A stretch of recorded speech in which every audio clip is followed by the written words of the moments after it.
Welcome to this webinar presented by Panorama Consulting Group and Epicor. We are here to talk about a problem that we have seen in keeping track of inventory. We know there are many times when fabricators cut materials and have usable material left over. There is no easy way in most current ERP systems to track these pieces of non-standard size inventory. My name is Ed Spotts, and I am a consultant at Panorama. I started out in engineering and then moved into IT and ERP implementation. I've been at Panorama for about 6.5 years. And I'd also like to introduce our co-presenter, whose name is Robert Brown. Robert, Thanks, do you want to Ed. introduce yourself? Sure, thanks, Ed. My name is Robert Brown. I'm a senior product manager with Epicor Software. Started life out in engineering, much like yourself, and I've been with Epicor for 15 years. The first decade or so implementing the software, and the last 5 or 6 years in product management. To thank you today for your time. We're giving away a free 1 hour of consulting session with our experts at Panorama for the first 3 respondents after today's webinar. We'll provide you details at the end of the webinar. So just to give you a brief overview of Panorama, we have a lot of capabilities. We specialize in software selection, implementation, business process management, and then we get into organizational change management. We also do technology assessment, and I won't go through the entire list, but we have a broad offering that combines all of our expertise on ERP systems and industry.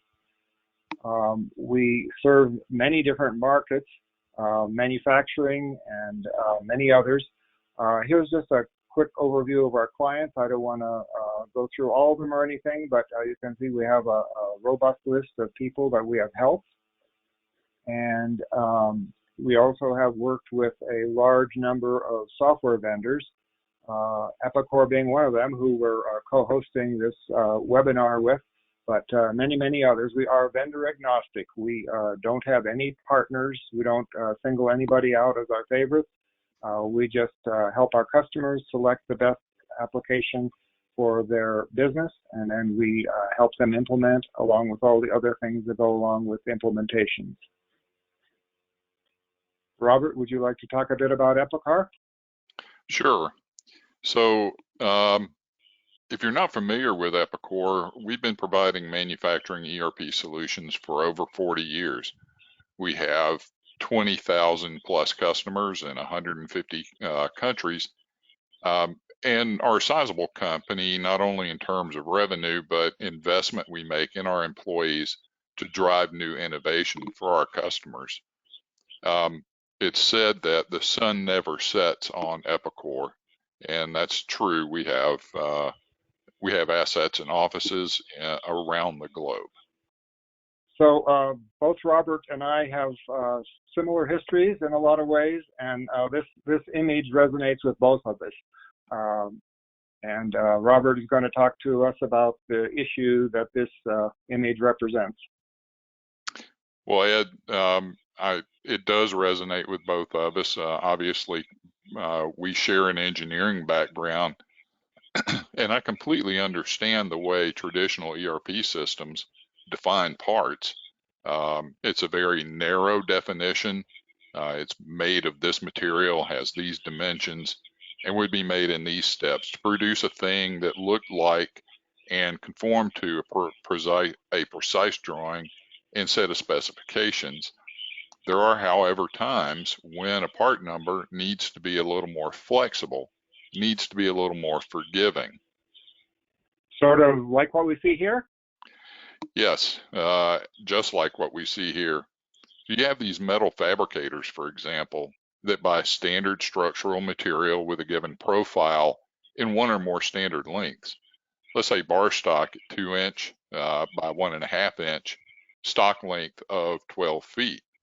So the fabricator cuts that 12-foot piece, and then you end up with some amount left in stock, and you can see various lengths in this image. The problem then becomes, if I have 153 feet in stock, what does that mean?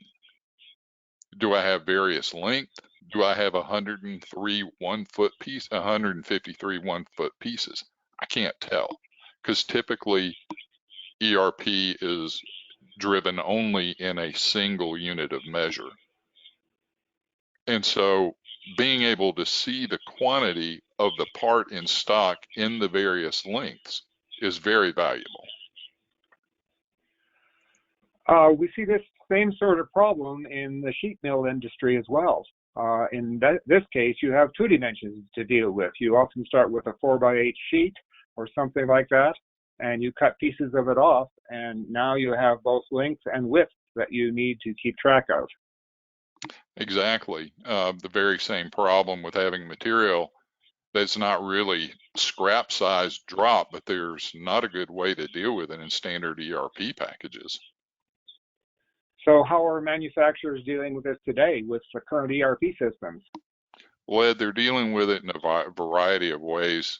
Some are creating new part numbers for each piece, or creating new part numbers for a range of cutoff lengths, maybe area. Some are not even trying. Some are just relying on the folks on the floor to use the best leftover pieces. And they usually charging the cost of the whole piece to the job that consumes that length. So margins are going to be skewed. In traditional ERP, there's just not a great way to handle this on a larger scale. So on that next slide, you'll see somebody trying to deal with trying to find inventory and being able to sort by a whole bunch of different part numbers. That's right. And so the problem is that you now have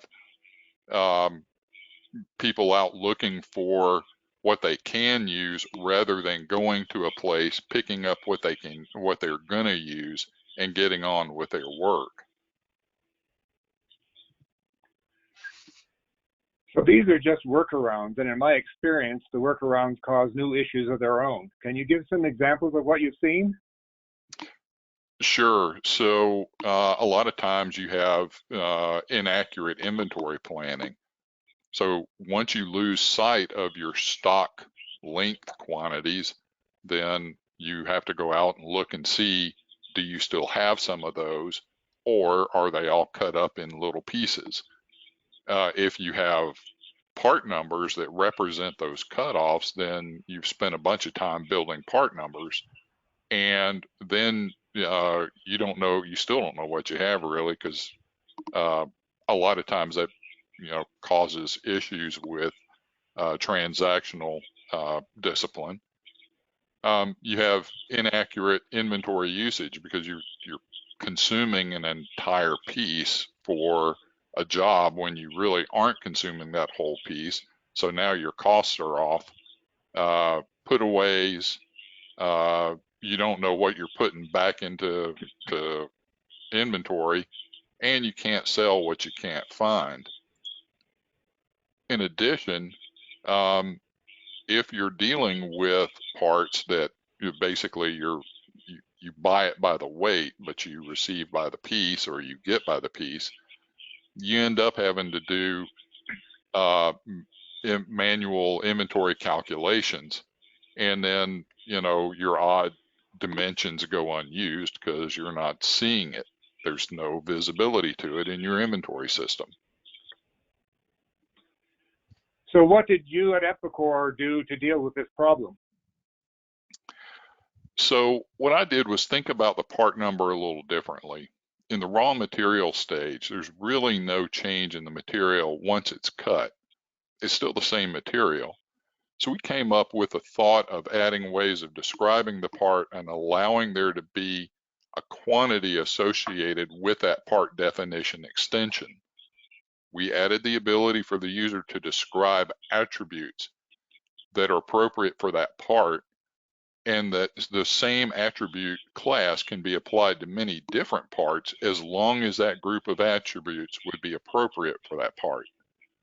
Since the attributes are user defined, they can set up as many attributes as they need, and these attributes can range from a fixed list of choices to some calculated expression.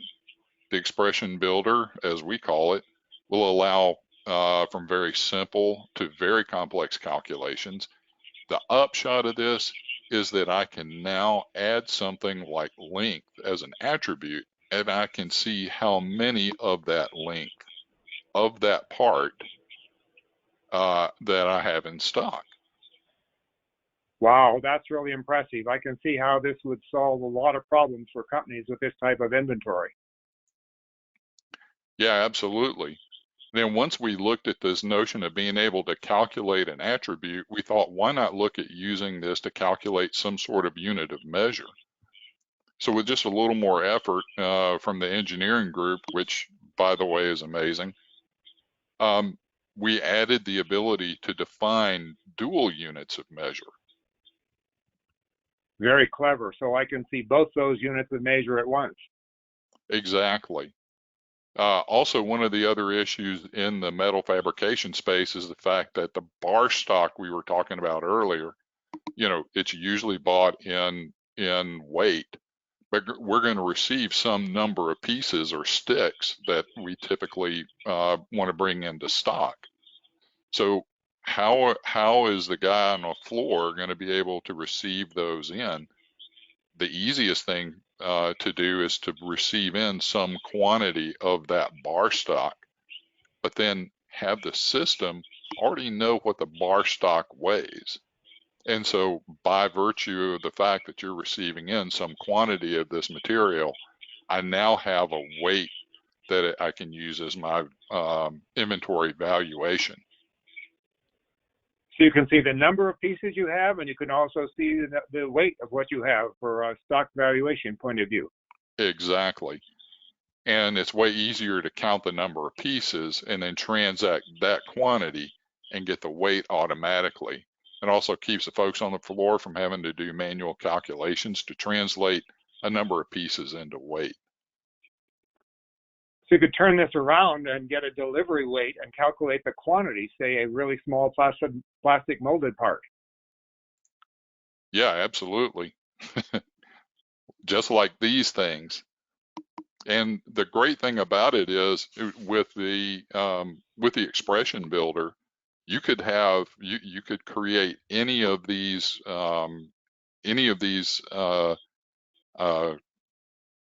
calculations that you want. It's just however you want to set up your attributes. So this is this just inventory, or are the attributes considered in other areas? So we knew that we had to embed this in all aspects of the system. So not only is it in inventory, we included it these attributes in sales order entry, so you can actually order a very specific set of attributes for a part. We included it in purchase order so that you could buy a very specific set of attributes from your supplier. And then we also included it in job management so that you could call for a very specific job material with with a set of attributes for that particular job. And then any of the other transactions that go along with that job, for example, if you're going to put material back into stock, if you're going to salvage material from that job, any of those transactions, those you can create those transactions using the attributes. Wow, so I can really see how this would have solved a lot of customer problems that I have experienced in my career.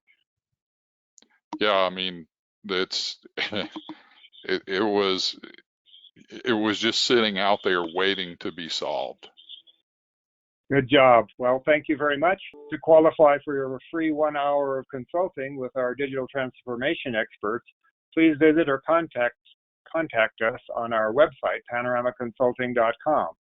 Enter the code FREEHOUR along with your comments and how can we help section of the form. And contact information is shown on the screen right now. You can contact Alan Sultan, Director of Innovation at Panorama Consulting Group. I believe we have some questions already coming in. So Robert, maybe you can help answer these questions. Yeah, I'll the first one try. is, what version of Epicor offers these dynamic units of measure? So the version that is where this begins is in 10.2.700, but we have really fleshed it out in our new version of Kinetic, which is 2021 version 2021.1. So those of you who are familiar with Epicor, that's a new branding name that you put on the product, I believe? That's correct. So we have launched our new ERP product name. It is Kinetic, and so after that, after the E10 nomenclature, everything after that will be known as Kinetic. So I have another question from the field. Is a consultant required to configure the advanced attributes for a material, or can users do it by themselves? Well, okay, so the truth is they could do it themselves. There's, documentation, and there's on-demand training and so forth within the application itself. However, it might be a good idea, if you're already using Epicor, to have somebody come in and talk about what your strategy is going to be to go from the workaround that might be currently used to using the attributes.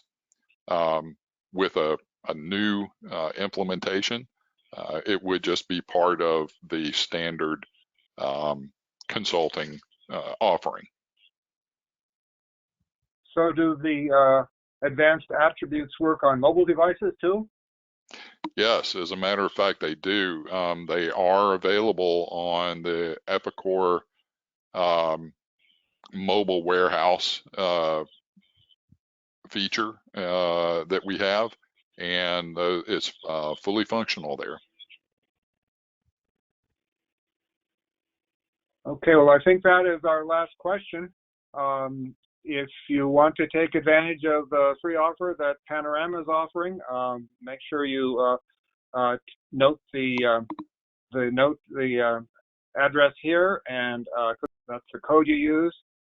And thank you very much for your attention today. Thank you, Robert, for the excellent information you provided. Thanks, Ed. Thanks for having me.